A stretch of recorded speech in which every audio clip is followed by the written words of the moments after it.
Kani gade ka pati CCTV, bat pidang pet yaki kubor baman kasni.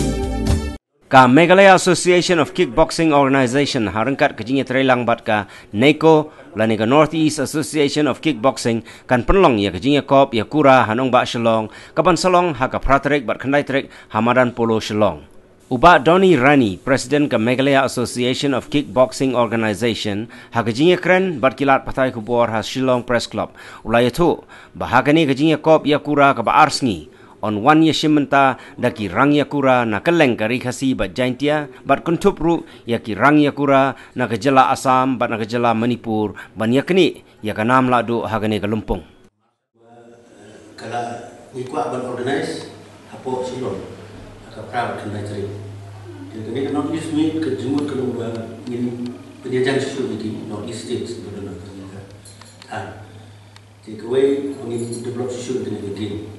Markum kalau ni menakan ni bintang one antara kreatif itu di 3 medals minimum di wajah Asian Kickboxing Championship dalam perang Karsano itu kasih bermula untuk barang bronze di Simon. Di negara Kristian yang hilang permi iman Muslim ni permi di international medalist untuk Muslim di sini luar. Jadi jika expect juga kalau kerana isu government kerana itu, nomor kumpulan sama pun orang sedang duduk sedang kendai sepakat dengan dunia. Cuma itu akan berkomedi itu. Langkah kumpulan kalau kita ni sedang non Olimpik. Jadi mereka recognition naga warga MSU itu, ialah yo sedang di sedang Arjar Aris ya, lah apply ke Arnadu Arjarsan lah itu yang ini ya kan makul, daga MSW bukan Meghalaya State Organization, jadi nomor berapa aktivitas kita begini le kita buat bah. But latest mana ni begini Kyrgyzstan tu kerja kajian Arab